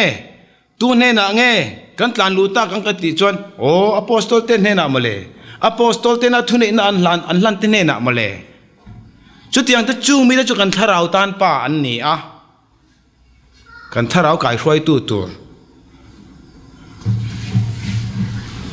zol ne Jeremia bung thum chang som pa kan chiar chuan kalung dum zong tak berampu ka peng chau anin shiat na le shiat thiam na in a chomang chau tiani shiat na le shiat thiam na ngai dam na in min chom do na ni chu thil ni phung atana pathian in a lo ruat pathian berampu te chuti ni si chuan mani beramte sual ngai dam thelo berampu ni chu berampu lal Isu Kristan adin tan tur ang nilole arwat ang tur nilovin kan ani theyani chuwang chon chutiang anga beram tenhe berampu tenhe na kan sual te tu pa choi tur lal Isu Kristan min zirtira an ngai dam chu kan ngai dam an ngai dam lo chu kan ngai dam lo in ngai dam chu kan ngai dam in ngai dam lo chu kan ngai dam lo ati si chuan chung kan berampu kan pa kan tharau pa tenhe na chuan fapatlan bo angin kan letang fapatlan bo kha mani pindan chungri la he manin kani didam thelom hanti te poi thil om ve thenia mani pindan chungri la intidam theidi don ta ang ila lal Isu Krista khan fapatlan bo te khin tua soi hi rampil rila abolai le ain chir lai khan ati top karinga apa ina hontir khi karing lawani ma sila voina kanan seitak ama ai o tu tur khovela aronda tak apostol te ai o zela voina kan puithiam te kan bishop te father te nena mishing ve bok te nena sual kapuang tura min lo zirtir adu awangin hona tur apa ina in lam letin thilti le in puanna confession mangin a hontir ani ti kan sia ani chuwang chuan pathian puithiam te nena sual kan puan kher na chan chu mishing ve bok ni ma sela apit hei tu pa pathianin lal Isu Kristan hena thunei na pek nangin ropina min pek kha an hena kapeta ati zinga khan ropina zinga khan thunei na hilo tel lo seng chuan kan ban thenga ma se thunei na ne ni ti chiang takin kan muwa chumi chu an hena kapeta ti atong traya anem nge kha voina chuan ke ni chuan kan ho na tur nia kan ngai ti kha kan sei phía thế chính ní sẽ là adam tam tất cả ông thèn à cần chuyển tiền về ngay sang người ăn túi ní thế em Bible trang hiện cần chia ra Jacob bung trang song por có trang hiện cần chia nghe chú thì chuan in sual te thupa choi ton ula in trong trai sak ro ti chuan ti damin inom ton nia chanem ngai taka midik chung trai na chuan thil ro pui tak a thok the ni Eliza chu keimani anga mikring ve mai bok ania ruwa su loknan thanem ngai takin atong trai a kum thum le thar chung le chunga ruwa asur talawa atong trai le a vana ta ro alo sura le tangin thlai te alo thar le ta a ko nau tu inzinga tumo thu taka tangin peng bo sela misual akong bona ta suai ki le tu chuan thina ta atharau a chandamanga sual tam tak akhu bo sak bokang ti sero ti in Jacoba chuan min khrila mi fring te ne na bok sual kan puanna tur kong hi alo puwa Bible hian min pe a tin thil pakha chu ring tu te kan mak khopa mekin result kan hi muni khatia Bible kan base kan answer paper ni si hi a Bible in siak si lo hi isu trong kam kluk pom mi kan nga em maya Bible ha kan keu ve ka thei tok tokin ta chuan mani mi malina isu Kristan ne na private a ngai dam dil na tur ang pakhat ngai ka mulong tat mai chú tiang chú pakhat mamin ko mulo lai midang ten ne na changa ngai dam na dil tur le chú ta ngai dam na mutur kan ni ro hi chu min ko mu sia chú wangin Bible kan ring kan ti te hi chu ka phe thiam lo le en po ni ta se la kan ngai dan lo siam tai la chú wangin Bible in enge min pe kan ti chuan midang ten ne na ruat ten ne na mitha midik ten ne na a midik ti pokala soi le langai Eliza ka kaima ka mani mutring anga eng mo sual ngai tu ngai lo be mo eng mo ni em ti te kha la ngai tu le ngai ni missing angani eng wang mi dik ti nge ni lan pan kan ni chu aru ma ta ni wang cha mo ni ti hi kan sia da thai ka sia chu ta tang chuan heng pui thiam te hi an ma ni mi ring mi sin na an trong ka me mo eng mo an thil ti wanga dik an ni lawa tha an ni lawa lal pan aru a lo ka te chu athang thina athana te ati kling thinang khan chu ta chuan chu mi ti fam kim thei tu chun lal pan athanga an ni ne na sual puan na in rem le na nei tura kan kal hi bible hi an min lo pedik takani mani mi mala trong traya lalpa ngai dam na chang tur kan ni ti kha bible hi min pereng reng lawa nangero chu pindan chunga chungri la trong trai la tia asoi la khan ngai dam na ni lawa chapo na thu chapo tur kan ni lo je min zir ti na ni lo sia ka chang chong han la kha chona ni melan ma se eng wanga soi nge kan ti ro chuanin Pharisai te hong trong trai dan an chong phei trong trai te ain la porvel thin te kha du la bani chu wain fiel de la te trong trai kha tiang la thil lang ti tu kha na du zo ka min zil ti lo zo anga kan koi thin na hian boi ni han zo ram Christian te hi Bible ina min zil ti lo zong in ka in la pen thina ni ti kha a fi em a hey in lama min lo clear tu te point Jacob bunga chang som paru tang khan chiar ve chinta ula ta khan fi takin in mu ve hi karing tlatani buzu kuman tlem te soi tur an ne ya ngai thane la ka chanchin traumatized bungruk chang som panga hian mi an bo chia de tein ngai dam chuan in pa van mi na ngai dam ve ang cheu ni ma silami te in ngai dam si lo chuan in pa in bo chia da te angai dam big lovang atia mathai bung so pariat chang som thu panga hian mitin nin thinlung taka in u nau te in ngai dam lo chuan kapa vanami point chutiang bokin in chunga ati ve ang ati a lal biak na lali suan trong trai dan min zir ti ra hiat kan chunga thil ti sual tu te kan ngai dam angin nang point kan thil ti sual ngai dam ang che tia kan trong trai ma hian a ro tin na sat ve hi ki ma ni omani ngai dam thei lo kan ni chuan min ngai dam don big lo pastor mo pui thiam mo kherni lavin kan zawa hiat ngai dam theina kan ne chu kan chunga thil ti sual tu te an ni ti sual thil sual ti tu te le ti sual tu te po ngai dam tur kan ni adot le a chuat apostol te heng pastor pui thiam big te chu tu sual po in ngai dam pia ngai dam ani ang ati chu qualified apostle te nena thu nei na big ani a ama sabera petera tangin an chon taila tir ko de thil ti bunga khan anani ale safiri te khan Christian ni ven duwa an ni ve nge ya ti chuak an ram te an khala an du chon an pelo thei an fai nan tani ma se ko khana lut ve si khan an ram khal na kha an je ruwa an da tharuni an phal to ka kha advakala petera tena heti za thia kan ram kan khala ni tia heti za chau hian mo tia pathian lo ria tir kar mai ni chu petera ka o ni atia an ma pani tani alo nga nge ni heti ngai ti mai mixing bumi ni ngot leile pathian bumi ni zo ka sin chu wagi isum bora rualin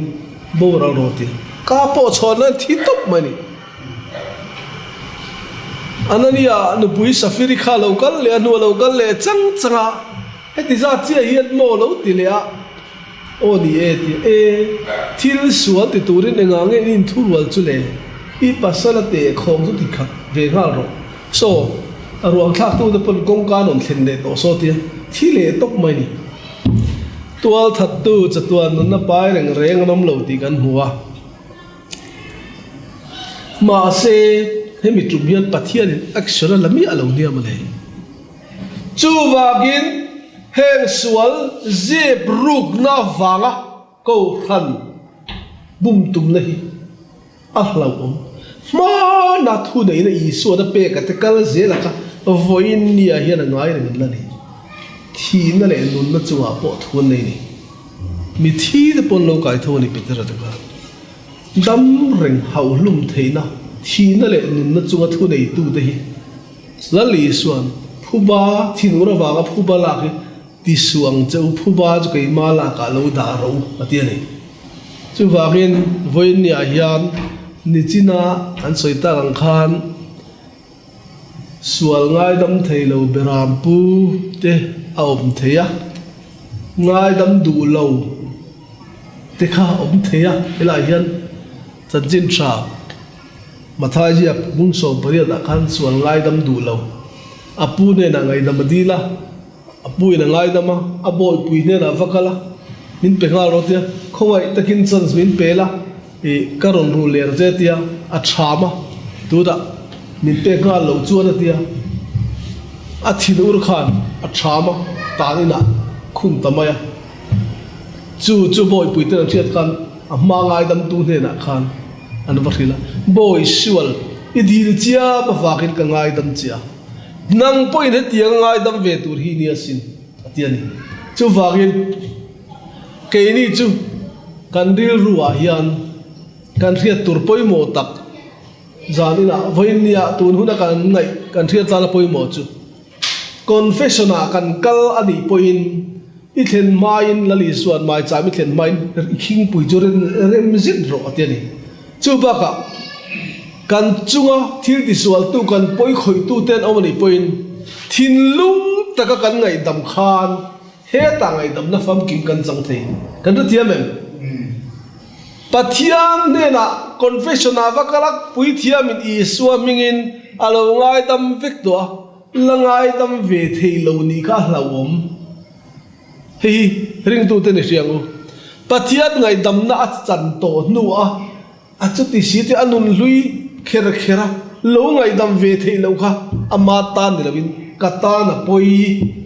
kan chunga thil ti sual tu te ngai dam tur kan ni ti voinia Catholic Kohhran fa te hian a big takin hei hi i se thar le ru tule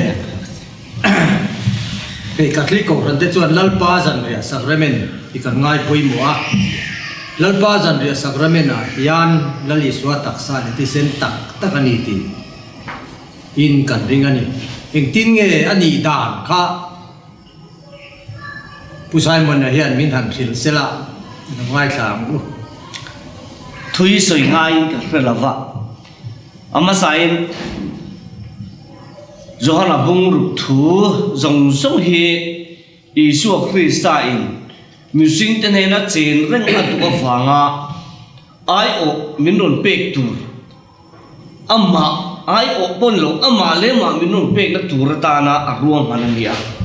mi pui sangan kraya ama rinan hatir te pota athil ti theisia ama dei poina tilang toa chem te thoro ti te a keikal ro chu sang thila ti theni chuni chona nuwa chuan chang som nga le pakhat kanan chial chuan wana tanga chang lo chukani sian tilang ta chu mai po chuni lovin ama ei tu te chatuan nu na an nei thu min khil boka ama taksa ei tur takani ziate athisen in tur tak ani ziate min khil boka he tilaya adam lo ne na zeng ne na thaulayong phala la kenkal ro ti te mithi ne na chem te thoro atia alo tho mai te lazara dili la on to kai tho mai tu te thu ma kai tho tu kha voinia apa ngai renga chu pa tho chuan hei hi ka taksa ni atia ataksa lo chang ta ni tia ring thei lo kan lo mi mak ka tia hei hetilai bung le chang em phil chen em a hemi hin nial rual omin ka selawa ti na de kan soitel pakhat chu ho pakhat ka soina pakhat aphai chuan helai bung le chang kan ring lo ni chuan pot thave ka ka ti nge ni achan chu kan bible ania kan nun na turatan min pe ka ni sia chuda chuan eng tin nge ataka ni ti tilang turin tirgo pole hian min khil le a chu tlem kan chiar duwa korin ton khat bung som le pakhata khan min pe a chang som ni le pathuma ka thu sil chon chau hi lalpa ne na ta ka dona ni asin ati photani lalpa ne na ta adon chu enge kan ti chuan chang ala amal aso mati rong so kha voinia chona thu chu kan phene mani thara vin kan phelo mai chawani chu soi zela engtin nge soi kan ti chuan ti hian chang som hi le parwa min sil le ani chu chang chui na ya nau chu in na piang in alo ka le ma chu lalpa thi na chu in puang thi na ni chu wangin tu po tlak lo chunga lalpa chang hi eya anau hi inin apiang chuan lalpa taksa le thi sena thiam lo an changa ti chuan mitin mani in fia theu sela chu tiangin chang chu ein no chu in ro se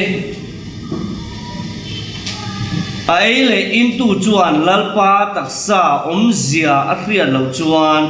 mani chunga ro rel na khen turin a inani ti in min khilani alem ni ta se voi ni hian i taksa khan ro rel na thlenga ngem alem ni ta se ke ma hian da thu ka ngem ano panlai poisa kan siam thina in lem khol na hian poisa lem chon thil tak a lei thei reng lo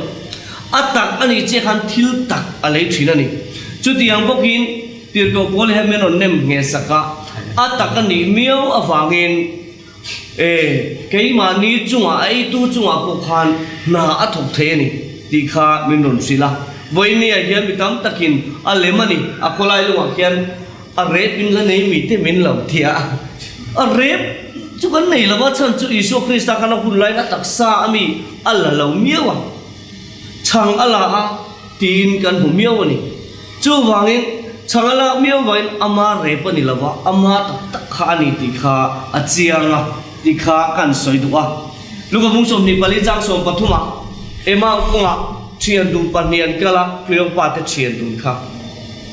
ta chuan isu krista chong khual zin angina zuya akal zela kan hla hian a soi chuak zo lawa a phua thleng phalawa ta chon konga chon isu krista chon khual zin angina han zui ve a an ti tia kongai ka line soi khai nge te tia isu krista chan chin hli ran lo philani ta chuan a ema khuan han thlen chuan dai han thlen chuan in lat takal turangin an mu ni isu krista kha a kan mena lo cheng ve ro khuwa po hay athim do to ni tla do to sia ikala dul hlan mer sian tian khongai ani ta chon isu krista ne na cheng ve ta a khlai chen khan la kan mu ni ma se enge ti kan ti chuan chang ala a ta chuan mal asoma an ne na pen khlai ka thon thui na tum ta ni kha thon thu khan drama a chuan in achang tu pa in lam le na lai tak an fa paswal in lam le na lai tak poi kha poi mo thina ni lo mi chu tiang chon kha mi an kal na ko khan enge poi mo ber an rin na isu krista ina alak le na lai tak chu chang ala ni aphela an ne na apen isu krista thi a tholi nunia ta chuan an mi ta lo war ta tia he mi ni loving rin na an nei isu krista athi awanga an lo ta ka kha rin hlel na an kha na kha aron pek le na chu athi ma asoi ka taksa ka thisen alo tia kha khata khana ron soi non le a aron kon fang ta a chu ta tang chuan an ni po chuan krista chu thole ki threin an ho ta ani ni ma sele ti lai vela akan lim na yan soi bel kan du chu ko an ka an ho ko an soi kha poi mo ri ka sia pathian thu te min thila zon le te chungchang te min lai khan kan hak huai lom ni kha tin tu lai kan zora mayan hak na tam em kan khen chin chu ko nga an kal krista chan chin an soi theng kha kan theng patrok ni hetlai lalpa zamji abu saina ataksa tak ni ti kha kan theng phareng reng lo kan zoram ring tu tam zo khian kan khen chi chu ko nga ka kan kala pathian thu te zon le thu te min phil fi lai khan kan har huai ani lo mi ti hi kan thleng pha chaw kan har huai ringota ni ma sila rin na nei na tak tan kha kha tla enge khami khana khen tu kan ni chon Eucharist Isu Christian ataksa asoya piang atakina lo khenga ni ti pumna khan min khoi lu adu laya tlai kan khen chote apoi ke tia ta chuan enge voi nia min khil tu tele ke ni poina kan khria tu kan ke le zol tu kan ni chon Christian asoi chu atak ani ti hi voi nia chiangila ta tang chuan kan pai puli kan nial ngam lo ani si chuan Isu Christa in changa alokal chang hi kan ni mal som nu achawani khamia keima khani ti khachu mai tur kan ni ti kha ka thu soi to na kan mang putla kan bel tu ni em via thokat thomin ka sia han bel ti tu ka kan el ka pakhat thil pakhat han bel do chu ni tir thei tu ina ni tir hi poi mo lai berania ka tu na ka ba ngai thak khania ni tir thei tu ina ni tir chuan bong ek pokati sa ati chuan ani mai chuti ni chuan a ring lo tu an tama wanga thil ni kha ni lo ta thuta ni theilawa ring tu an tam em wanga lungte ka changa chang thu the ni lawa ani tir thei tu na ni tir chawin ani a achina ka seinon le fau chi nang ro pui na min lan kha min pe kha an ne na ka pe ati zinga hian heng chang kati sa ka chan tir ang chia chan tir the na thune na hi chu ro pui na te hi chu thil ti the na chu ka pe tel lawania lo ti ni seng chuan thil ngai bel ol le han nial kal ol tor tak chu ni a amaro chu ro pui na khan Christian a chan tir the na dana kha zir tir te a le a ko hrana hian ada ani ti kha chiang takin kan hmu'a chu wang chuan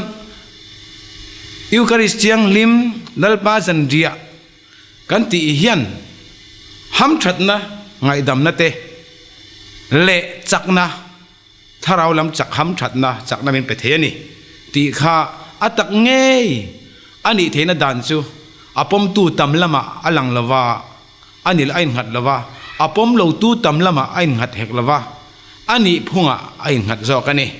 ti kha kan bel ni sela thange puza khu batlem sai lui na yem sa ka min sop ta ka chon lai kha soi ve ka cha khop maya china a soi lai ma bak tem te kha chan chin tra zo na sia bungruk thua khan chang somruk pakhat thin kha soya adot le chi kham khan soi le ka duwa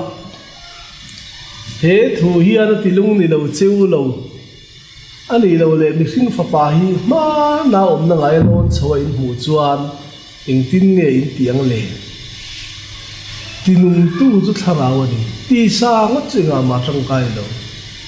in ne na thu ka soi hi tharaw ani a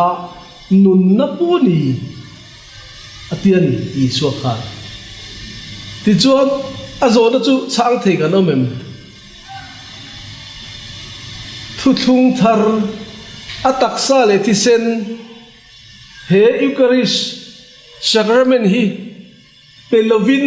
kataksa le ti sen thu thung thar hi pelovin vana khian lon taila emo cross a hian khen bein omin thole la vana chota daila eng tin nge in in chan nam ve don eng tin nge in ron nei ve don atia ni chu isu ka mi hring fa pai ma na om na ngai lon choi mo chon eng tin nge non ti don ati an chang the chu chu lo Bible zia tu zong zong in changa la an ti vek kan nial mi alo no way na khat chu la a kan nial mi alo tu man chu ta chu i suan chang chu azir ti te na pe in he hi ka taksa ni in tara pek do chu tiang bokin no way na khat chu ala a fak na thu te lom thu te soya mal so ma azir ti te na pe in he ka thi sen thu thung thar thi sen chun in ta ne mi zong zong ta sual ngai dam na chuak tu ra chu hei min hria jeng nan te thin ro ati ta Krista taksa le thisina alo in kinge chan thei kan ti na an ti an ya zo na kamo a chan thei na chan chu I suwa thu kha thu takania nun na nia thil ti thei ania I suwa ani ti wang chawin ke ni jon amen kan ti Sacrament kan don don point Krista taksa le thisena ti amen kan ti mai chu mai chu ni chu wang chon amen thei lo te hian an ti boi thina setana khan thalera I suaril tram lai khan mi sing fa pai ni tak zet chuan heng lung hi changa chang turin thu pero ateni setana khan I suagan lung ka changa chan tir thei ti arin la ya ke nina wain athisena chan tir thei ti han ring lo tu ten ring tu sa ka ni at di chu setana rin na po kan tluk lo ti na nia asa thak le chu wang chuanin voinia dinung tu tharawa chu I suwa thua khani ti kan pom chian nga ya khang chu apostol te alom apostol te ne na lo pe kan ti mai theya ma se apostol te an thi ta ka wanga apostol te na ti thei voine kan ti ve thei lo ni chuan tu thu in nge baptisma te kan lo pek very not apostol kan ni si lawa tu thuin nge mi te kan lo in nei tir very ngot apostol an thi zo vek to sia a eng chin nge dam la yan man tura pe ka a thi no man to lo duri eng chin nge ni heng ding ai tu ngu ka soi fo chin kan soi non le dia pastor in mo pui thiam in mo hian kan father te po hian khun te ka an trai du po angai ring ala ni chuanin inga tangel pui thiam na kaniang ma se nun pum pui engim kalsana Krista ta na ka intek ve theilo wangin no ministerial priest tura ordain kani ve lo wangin ke chon ari chon ka soi ve thei heng ho dian I so taksa le thisina lo chang ro sen tingai lo kan pui thiam tian in ngai thak chuan chanem ngai takin an trong traya dai fi manga tharau thiang lim ron tir tura an ti nuwa Krista taksa le thisen alo ni theinan mal an somani chu mi ta mutu te ni chu wagin a taksa le thisen a chan tir tu chu I suani kan father te nan chan tir theilo ma se ti thei tu ne na tharau thiang lim thu ka thui tharau ne nun na ni ti tu ne la kan chu nun nat nei tu ne chan I tharau thiang lim tu dai fi mangin on tirla heng thillan ti Krista taksa le thisina lo chan theina te malan so mai ni chu vai a taksa ka chan tire a thisina ka chan tire an tingai lo kha ta I suwa ti tho kha ni vai nia kan lo la mana hi ti kha to mai ro se dor tam ta le mai ina langa hey ba ka kal le tai la hey kan ko than jing ti na chuan in nei na chungchang hi ati thu tak le mai in chen thei lo ti na je ti ra ama ro chumi zo ra ma hian in chen na te hi atam khop mai si ya e te hi akan refia lo de nge nia hemi chungchang hi apuza khuma thau hian in han soi burtan le sela lai lan da na hian ole ka lobe toi te ka soi nga chuan non chun dong be don nia soi thui vak tur aum lowa ke mania chuan catholic ko ran zir tir na chu atira I suana dam laya an lo zo nan zo eng wang point mi nu pui ma ka thiang em ti kha an zo na kha I suwa chan na chu pathia ni na zom to wangin mi hring in chen su se ati kha kan ti dang lam thei si lo wa heng I lo ti dang lam ve ila thei ni ilang chuan King Henry DA te po kha Anglican cha so kan ti de khu anin dan ngai lo wanga Catholic vegan na ni turania mà sẽ po pe mo bi so pe mo po ni se ati ra I suwa thu soya kha anti dang lam thelo wangin he zirti nei chu alangai rekin alla zirti ra ni acha na omani baptist tu zo hana dam lai khan heroda khan auna upa philip padupi herodi khan pu ya nei saka inu pui nei hi mi nu pui mi dang le na in nei ton ni ya in nei thiang le ne ati khat chuan lam turan siam ma se heroda khat tani na khunga tha vau hial po khan baptist tu zo na khan heroda kha rl lo pe mai se chu na thi to nya lo ni ma se a pengam khat lo ni adoi sip na la ma chuan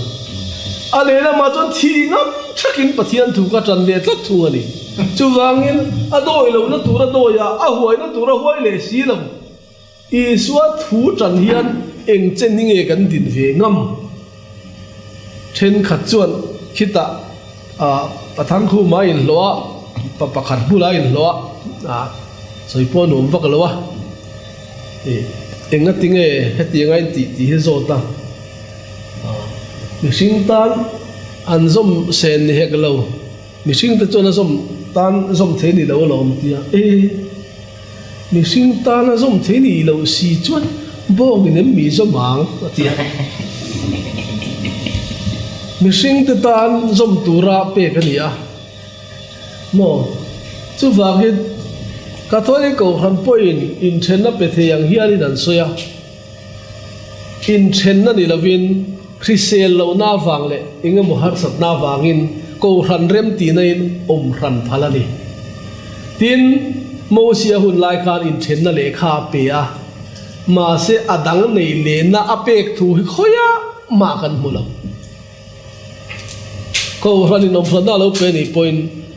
in nei midang nei le theina hi pathian dan do dal pathian dan do dal da na sataka nei ti ria in Kohhran chuan in then na hi arem tingai lawa aphal lawa midang nei le thei chu anu pui adam chung chuan nu pui tu pasala phuarania pasal po adam chung chuan anu pui chu pasala phuarani atimai ni an thi toiro chuan midang nei le chu phalani atia chutiang chia chuan kan zir tira soi evak tur ka khelo a kai chuan tong mai fiam mai fiam mai hei Catholic Kohhran chuan in thudang an lu leila dam lo na te lo ma I thaphan ten kan lo ma ta chuan in dam lo riak noi hi kan practice thi ani dam lo riak kan practice hi in wangin nge dam lo riak noi hi kan practice le kha riak ka kha I khoyami nge kan man kher ti kha putla nga kha an zot basai team kha thil lo chuan na meila hi sacrament zinga mi ani sacrament zinga chuan sacrament kanan sei khan na china thu bul lama kan sei to ang khan sacrament chu chung lam tharau ham thatna pathian ne na in rem na chan dam na tho min tho pui thei na min thok sak thei thilakha sacrament ani ti kha kan sei zo to chu he thil hi ani rengem ti hi in endon tiang zakopa bung som pathum bunga chang som pathum atang hian in zinga tuarmek an omem chongtrai ro se liman omem fakna lasa ro se in zinga dam lawan omem Kohhran upa ko tir sela anin lalpa minga siak noin achunga chongtrai ro se tin rin na chongtrai na chuan dam lo chu achan damanga lalpa chuan anni chu akai thowang athil lo ti sual to po ngai dam ani ang chuti chuan ti dama inom theinan in sualte in puang ton ula in chongtrai sakton thin ro u midik chongtrai na chuan thil na satak ati thin hei hi tuna kanan cher tak akha chan dam na dam lo chu a chan damang rin na atong trai na chon dam lo chu chan damang chan dam na hin lo mi Krista ne na kan in to na bul pui berle kalal pa iso Krista cross atang lo chon chuak thei lo kha chuti ni si chon hei hi chan dam na sual zong te po teng fai thei ne ngai dam sak ni thei na mun chu ni wangin hei lo liama sacrament ni hi aom lova chu wang chon ko shanin hei hi sacrament a pomin dam lo tan ati thin then khat dam lo han kan man lai kan riat dan ma sa kha kan tar lang du a siak noi na nung te kan ti thina maru chu kha kan riat ta poi mo em a mitam takin kan lau pha a thi donat noi tur mo kan tia ka du lo reng te po kan ti thina ni ma se dam lo siak ani top mai ni dam lo siak noi na ani top mai chu wang chuan dam lo siak noi na ani top awangin dam lo te tan dam lo jong te tan pakhat na an der thong emo der thong lo me mo anin sia tangai lo kan saran emo ni lo me mo lama ni lo dam lo tan ani adot le unconscious ama khan kha dam lo khan chele thia na nei chuan suala le in chim asima alai ngai dam na la dil thei chuan ti lampo engma phu ta om lo dam lo tan kha siak thi na rin na tong tai na khan thila ti top mai ni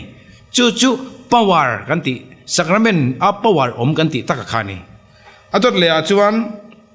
dam lo te chunga kut ngata an tong tai an dam tur thu kan mu kanung zui tu ka zir tir ta chu hetiang te hian heng thil mak theng sin chian te hian azui zelang ka mingin ram hoi ton na chu ka dam lo ten ti damanga mo dam lo te chunga kutan nga tanga an dam zelang ati chu wang chuan siak thi rin na atong trai na dam lo siak thi kan ti hi tharau dam na chau nilavin ti sa dam na po ani tel the ni chu wang chuan apani ni dam lo tan ani wang dam lo khan tak sa dam na ama mo chon dal pana pe ang man ruwa man du ni chon dal pana pe ang ati ro puyang ama mo to lova hita van ko na chang don ni chon dal pana ruwa man ni don chon tharau dam na pe ang chu bin sir tir dan sei thui lutuk ngai lo in ka se ti lai te hi ama ro chu khang kha kan sei thei chin ni sela atha nge chú sai mình nghe soi túi này phải hẳn túi này tu soi ba khá vang khóc mày là ý xua dữ tiết tên ý xua trong an này chọn mình bê cái nia siết mình nội mình đã chọn chuan atak sa dam na nia chú mình bê là mà chọn atha rau dam na này thì hi Bible là kan mua với khát chú Kohhran cái câu nói như là xui để bác khát thiên này Roman hông ngày ta na chốn siết nơi na chăng anh ngày chụp lễ mấy tỷ chungchang xui hết giờ cũng bây giờ kinh đất siêu về ngay là một chút gần tỷ đâu here là chẳng các cha các mà rồi chỉ cần ngồi giờ này là hiện khang thế lệ của sáng sáng lồng clear về tụi nó lại hiện clear về thì ngày chuan là lý xuân giờ tiền để mang min pe ni chi na kan ngai thak ta te in thungai chu ka thungai tia lo soi te kha voi ni a chuan za ngai na top lo ma ngai na thil tia a top khop ka ti don nge ni chu mi a chu he riat noi na hi ni eng ma ti thei lo ka ni to po riat noi na ka chan hian chu da chon ngai dam ka ni ti kha an se ta ila heng siak sim te boi khoi a nge kan nei ti te boi ngai tu ri ta ho omani chu Exodus kan chiều chôn Moses này là bùi thiam nên nghề đàn lâu diệu tin là con heng riêng mal sổm bị này tụi tập hơi là lâu thì thắp tụi này thut lung lui chú thut lung thar lim tha kan tiang khan bùi thiam te thiếu ti tụi ran là thô tụi ăn man ruột riêng kan tiang zong te bồi hi min lâu về tụi chú ngà vàng chôn hè riêng cái hi đầm na ni sacrament chungchang kan soi khan kan soi beldu tom na kan soi do lok du chu hay hi ni apetu bui thiam dana ni lawa adong tu dana ni lawa sacrament zia ne china kan soi to lal isua din na nia wangin kha khan thila ti theni a hawang ren khop me ai Mizoram a phei chom pui thiam te min mai to te missionary ro pui tak tak trong po thiam mang lo kan ne ya chung ten trong pai tak taka an soya kan chala ti kan an hoi mom lep khan sol zungai dam mo le eng wangai kan ti chon he Bible hian min khil wang ani ti kha kan thua ve ni ta se thang puja kuma chan tur kan zot tel ani le hair oil te ti la kha avali tem ti tel ani lo chu ti lo ni ta se khoi riak nge abik thil kha toy te in han soi la ka van du em o Iswa dam lai khanin he trong trai rong bol na dam lo kan bi khrim chi mai mar ka ema thaya bung som chang ria ta khalin zia ka tin luka bung som chang ria chang ko khalin zia boka tin mar ka bung ruk chang som pathuma khan riak noi kha asoi delani kha riak ka thu thung lui hu na khan riak rim tui an nei rim rima riak del lo khan pui thiam te zol nei te riak noi lo khan mala som thei lo ani chu tiang riak nei chu nia thu thung thar hu na ero chuan apostol te khan I suwa thu pe ngin mal som an nei chun zoma chu a ming sang po ma nem nge na a noi tur chi le baptisma a noi tur chi te riak mal som pui thiam bishop ho lo chuan an trai ngai lo Christmas kan ti hi kumtin adan pa nga ya chuan I suwa lungai zan a te siam tur ni lain a hu howa ti ngai bok sia ke ni kan ram chu kan dar sara chu wangin bishop rem ti na in a thu nei na in a ba kar a hianin Christmas a heng riak te hi bishop in mala soma chu chau chu man thei ni kha asema bishop khan pui tian te la khoi lai mo a riak man chop ringot mai manga ti tur te chu ni se chon hlutna nei don lawa sa kho thil po le don lawa kha chu e aman ina ti tur ani lo pathian ina arwat bi ka te chan vo ani I kan se afia phukat mo sei pahat zona kan la neya hei Catholic Kohhran hian missionary te an tam ve mai ani ama ro chu an din mun te hi Catholic Kohhran mi te po hian in khrechiang lo te kan oma heng kan missionary te hi an din mun te min han thrila eng tin nge Mizoram po hian atang hian eng zan nge kala ani lo le kham kho ve le eng zan nge om an din mun kha pusai mun kan zo te mana ya azan le ive ka soi tak mai Facebook ate ka chiara Catholic Kohhran missionary tir chuak lo ti te ka chiara kalau lana khop maya missionary Mizoram atanga chuak chong hi mon le o ti te le a khung brun ham te vela om chong hi mon le kan ti o ti in kan ngai to Mizoram om te missionary kan ngai lo mon le ti te kan ngai to hiala ta chang chuan Catholic ina missionary tir chuate zon na te collect na te kan thoka mani in ti kha kan ti vela lawa tu te ma post kan la khoma tarang chuan sister hi Mizoram tangin society so ma Mother Teresa kan ti Bethany kan ti khan tu sang omani chu tiang sang tang chuan za som ni le pakwa hi sister te big an chok to ni te chuan pui thiam hi society sang atanga la khomin Mizoram atang ding no mo hian mi som ni le panga kan nei to boka engen thok an jon chandam na dan thok ani amma sabera jon chu chandam na engting nge nan thok ani jon sister te hi sikula ba kam thuk silo ten ti thina ni chen chuan ma se mi in create na le thiam na le rasun Krista chanchin na thei lo film sema headline no monte na akai ma thlen dan chon kan ti lam pang kha ni lo ta chon chanchin thui jok le dik jok riat theina turin lekha thiam ngai Mizo Rama missionary local ma sa te kan tia khang te khan enga tinge AOB min zir tir kan ti chon Krista chan chin khrian na ni thoni chu tiang chuan kan sister te bi khan soi tai la heng ti hian zirna kong bi ka hian na an thuk na sa Bethany ho hian drugs addicte hatiang khan society million an kal zela drugs addicte le eng rui hlongai sang te kha an enkul thina nurse ten zinga hen doctor ten thina ni tin pui thiam te bi a chuan engen ti khan ti chuan an ni he abi takin chan dam na chu ni china kan soi sina ko san ro pui na kan soi chon pui thiam te hi an tel lo thei lawani bishop te po eng wange kan ti chuan kha chan dam na thok tura la li suana or te nan ni kat wangani chung te chuan eng ting nge ang thok kan ti chuan chung kwa an kal sanani ama sabera chuan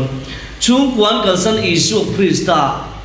an chung kwan poma an pasala an nupuya an poma ta chang chuan he ko vel sum le pai te lo nei lovin a zo na tak tak an tong china moi kha pe kan om na pakhata hian pu father che in zangin lo an lo ti a thing khai pu father te kan nui zak khom moya an nui ringota ta cho ke ka lo cha lon nei lawa an mani ko khran ta nia ko khran poi an mani ta ne ko khran bungrua pakhatan ni hi ka tia ma ka ti hle ni chu tiang chuan kan pui thiam te kan sister te hian a san pa in lo anin tu nu na tur hi an dong lova an mani hi ko khran ta an nia ayan thi po hian ti lai mizoram apa kan kum to china anum na ra ban ron thi mai ni chu tiang chuan missionary na kan zoram a hian an thokani ti hi ekan soi ni ta sela anunung bera chuan pui thiam na an khan na missionary na an khan na ko a hian kau na nia chu da chuan an du wang kalan ni lo ti hi ka soi du a missionary catholic na kan ti tak tak te hi an du wanga pen chu kan ni lawa lal pana ko na wa pen chu kan ni ti hi kriya ila chang du ta ta ma seminary an lu thina ni ma se an chuk le sel enga tinge ko na khan huai sen lo ngai ve bok sia lal pang pom ngam tak tak tu te an lo ni thina ni chu ko na ni je ka soi na pui thiam pakhat thi kan thiam pa in zona zo the father piang non le la pui thiam ni nge matia acha na chu ka du wa pui thiam ni kan ni reng lo piang non le te la min ko chon kan ni le anga min ko lo chon kan ni la wanga ti mai ni a ro pui ke tia chu wangin kai ni na catholic ko khani na missionary kan ti te chuan ata taka chuan an thole an ti chu chan dam na an thoka chu da chon mani sami puar na turatan hian sum le pai a khan pain ko san hian a pereng lawa ko khan bung ruan ni ti kha ka chana ni te se soi ber turin ne yang puja kum nia chiang to emo a chiang khop maya missionary ti lai te hi toi te soi ka duwa hey rong bol na chanchin thapuan dam na te hi ram thima ani emo wal chu ani emo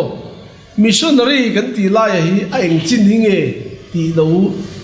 kan riat fia theinan catholic ko ran bi ga chuan kan bishop ina hemi diocese chunga tanga a riat puina le ko ranina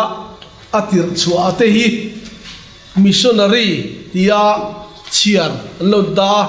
kan rama missionary chomna ti te lar khop maya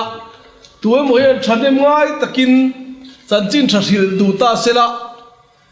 tuwe mo hausa de ulekin poisa kan thongan mai lop tin missionary mingpuin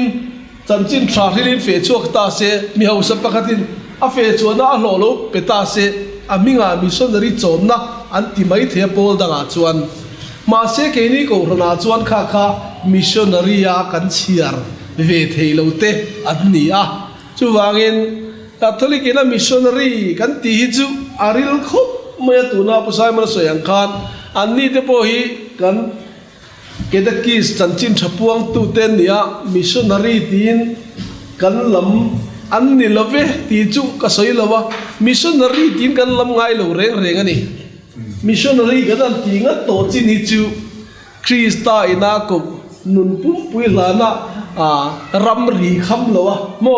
khoya po peterak nè nà khát ý xuân ý nấu pan lai đi cô ngày xe ngày tu này cal chi tu này rồi xuân mình ta lên tận xe người chia ý đủ là nó là man cả yang chết tiếng đều khát anh đủ nó bún pon thắng thế đó anh đủ trên pon âm thế đó anh cho mẹ đủ gió pon anh soi ngót thế đó anh mà đi nằm trong pon man thế đó nó muốn là tiếc ở bằng ai á anh cho đủ gió chú soi đó khát tiếng khát em kiếm cả sắt tắc mèo vợ Krista rong bol tu te hi missionary kan tia ni dang hian ni china mi ril lu lo ti to pe lo la missionary an nei ve mo ki kan lo ai to zo la a try na ria ani chuan tu na kan han ngai thla kanin ei la pakhat ka in pumpe ke ti chu ke ni sak rol po kha ani lo khan ga lo ngai tua kan father te kan sister te akan bishop ho chian sa sela khai gió han cả lâu ngày tua là quay sen tảng nín cả ria chuan anin pumpek na kha Krista ne na in pumpek na kha anin pek na kha in pe anin na kha lâu langa chu lo mom le ani pathian he na atira rong ta gan ti thena turin kan ni la thuma kan sei ku khan mi pui te le kan thalai ten an lo pui thena tura nia kan rina wanga ko se kan nia chuan với nia hei kan lo ko se ta a tui ka kan hel kan zo lo de na a kan la ti anga ti chuan anga cha tu te ama a kan se do khan salai te in mun ta ka in nei a kan lo ma ti chuan lo pui nge po kan dei se ya chỉ là can sự can trả lại thì hi can cổ can thuê tu thế lệ làm thuê tu thế này thì sẽ là in thì tốt cho thì dễ ăn cái gì